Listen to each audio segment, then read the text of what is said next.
সমু আমার সমু বলেই কেঁদে ফেলল। কি হয়েছে সমুদ্রের? ভয়ে ভয়ে আমার সমু কেঁদে ফেলেছেন উনি। আন্টি বল না কি হয়েছে সমুদ্রর, প্লিজ আন্টি বল। সমুর অ্যাক্সিডেন্ট হয়ে গেছে। আমার ছেলেটার অ্যাক্সিডেন্ট হয়ে গেছে। আমি কি বলবো বুঝতে পারছি না। আমার মাথা কাজ করছে না। আন্টি কোথায় ও? হাসপাতালে আছে, যাবি তুই মা? তোর আঙ্কেল গাড়ি বের করতে গেছে, যাবি তুই? আন্টি এইটাও জিজ্ঞাসা করতে হবে তোমায়? জানো না যাব কি না? যদি এখন না যাস তাই জিজ্ঞাসা করলাম। চলো তুমি, আমি যাব। পুরোটা রাস্তা আন্টি কেঁদেছে। আমি কি বলবো কি করব বুঝতে পারছি না। খালি বললাম, আন্টি তুমি চিন্তা করো না, সমুদ্রর কিচ্ছু হবে না গি। হুম দোয়া কর মা। হুম আন্টি। হাসপাতালে ঢুকে রিসিপশনে জিজ্ঞেস করলাম সমুদ্র আহমেদ নামে কেউ অ্যাডমিট আছে কিনা। না। অ্যাক্সিডেন্ট কেস একটু দেখেন না। হ্যাঁ তবে একজন এসেছে, ওটিতে আছে। নাম জানা যায়নি, কয়জন মিলে নিয়ে এসেছে তাকে। ওটিতে আছে। বুকটা কেমন জানি কেঁপে উঠল। জি। ওটি কোন দিকে? 3rd ফ্লোরে গিয়ে বাম দিকে গেলেই পেয়ে যাবেন। ধন্যবাদ। আমি আঙ্কেল আর আন্টিকে নিয়ে ওটির দিকে চলে গেলাম। দেখি একটা লোক আর রাইসা, আন্টির ওই বান্ধবীর মেয়ে, ওখানে বসে আছেন। লোকটা মনে হয় রাইসার বাবা, চেহারায় মিল আছে। আন্টি লোকটাকে দেখে বলল, রাফিস ভাই তুমি কি সমুদ্রকে নিয়ে এসেছ? হুম রে সুফিহা, আমি এনেছি। আমি বললাম, আঙ্কেল কি হয়েছিল? আর এখন কি অবস্থা? সে আমাকে কিছুই না বলে আন্টিকে বলল, রুহিকে রে। তোর ছেলে অ্যাক্সিডেন্টের পর থেকে শুধু রুহি রুহি করে যাচ্ছে। আমি বললাম, আঙ্কেল আমি রুহি। জামান, সমুদ্রের বাবা। এই মেয়েটাকে আমাদের বাসায় থাকে। ওহ, তোর ছেলেকে একটা ট্রাক এসে ধাক্কা দিয়ে চলে গেছে। আমার মেয়ে রাইসা তোর ছেলেকে চিনত, তাই ওকে উঠিয়ে এনেছি। ভালো করেছিস, আমি কৃতজ্ঞ তোর কাছে। আরেহ, কৃতজ্ঞ থাকার কিছু নেই, ওহ তো আমার ও ছেলে। আমি বললাম, আঙ্কেল সমুদ্রর কি অবস্থা? আমি তোমাকে বলতে প্রয়োজন মনে করছি না। ভাড়াটিয়া তুমি ভাড়াটিয়ার মতো থাকো। কপট রাগ নিয়ে বললেন মিস্টার রাফিস। আমি কিছু বললাম না। ডাক্তার বের হয়ে এসে বলল, সে সুস্থ আছে। আমরা তাকে কিছুক্ষণের মধ্যেই ক্যাবিনে শিফট করছি। আর হ্যাঁ রুহিকে? উনি যেন সবার আগে পেশেন্টের সাথে দেখা করেন। আমি রুহি। আপনি একটু এই দিকে আসেন, কথা আছে আপনার সাথে। জি বলেন। শুনুন, উনি কিন্তু আপনাকে সত্যিই খুব ভালোবাসেন। আর কষ্ট দিয়েন না উনাকে। আমি কি বলবো বুঝতেই পারছি না। সে আবার বলল, কি জানি না আপনাদের মধ্যে কি হয়েছে, কিন্তু উনি সুস্থ হওয়া পর্যন্ত যদি আপনি ওনার পাশে থাকেন তবে খুব ভালো হয়। আপনি চিন্তা করবেন না ডক্টর, আমি উনার পাশে থাকব। গুড। আপনি ক্যাবিনে যান, আর ওনার বাবা মাও চাইলে দেখে আসতে পারেন। তারপর আপনি যাইজেন। এবার রাইসার বাবা বলল, তাকে কি দরকার ডক্টর? সে তো ফ্যামিলির কেউ নয়।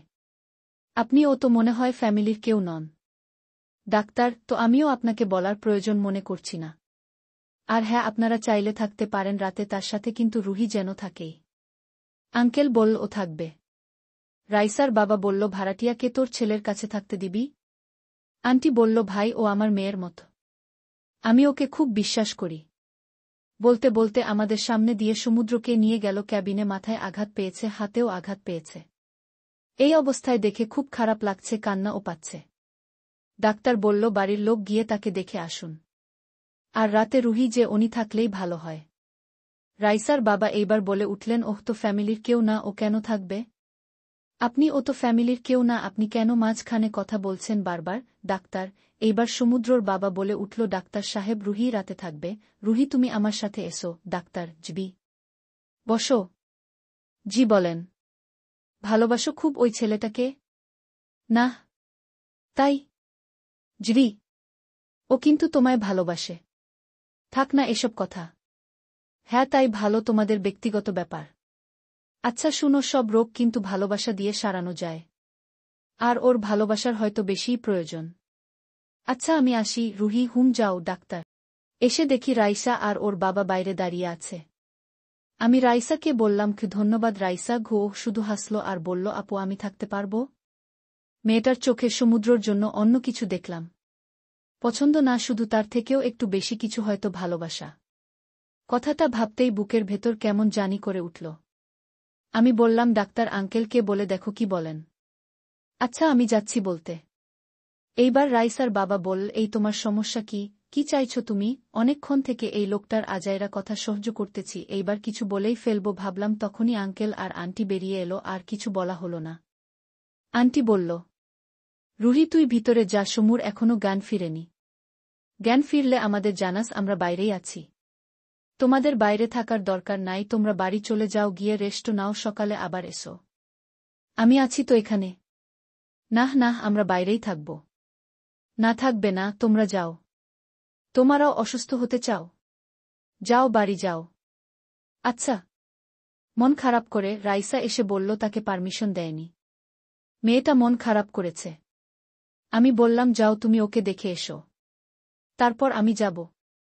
সবাই চলে গেল, আমি ক্যাবিনে ঢুকলাম, দেখলাম সমুদ্র ঘুমোচ্ছে, নিষ্পাপ বাচ্চার মতো লাগছে।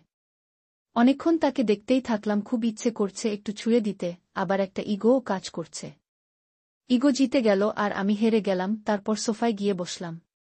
কখন যে ঘুমিয়ে গেছি তাকে দেখতে দেখতে তা খেয়াল নেই। ভোরের দিকে ঘুম ভাঙল, একটু পরে ডাক্তার আঙ্কেল এলো। রুহি কি অবস্থা? এই তো। ওকে চেক করে বলল ওর হয়তো একটু পরেই জ্ঞান ফিরবে। তখন নার্সকে বলিও আমি এসে দেখে যাব। জি আচ্ছা। একটা কথা জিজ্ঞাস করব, রুহি, রাইসাকে কেন থাকতে দেইনি, এই কথাটা বাদে অন্য কিছু থাকলে বলতে পারো। ডাক্তার, ওইটাই জিজ্ঞাস করতে চাইছিলাম। আচ্ছা আমি আসি। আচ্ছা।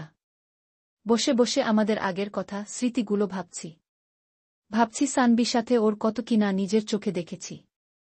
আর এখন সে বলছে কিছুই না। হাহাহা, নির্বেই হেসে ফেললাম। ওর দিকে তাকিয়ে আছি অনেকক্ষণ, এবার আর পারলাম না, কপালে একটা চুমু দিলাম, টুল নিয়ে বসলাম, ওর কাছে হাতটা ধরলাম। সুস্থ না হওয়া পর্যন্ত হাতটা ধরেই থাকব। তারপর অন্য কারো হাতে উঠিয়ে দিব। রাইসার হাতে, মেয়েটা ওকে খুব ভালোবেসে ফেলেছে। প্রায় 1 ঘণ্টা পর ওর জ্ঞান ফিরল। আমি নার্সকে বললাম, ডাক্তারকে বলেন।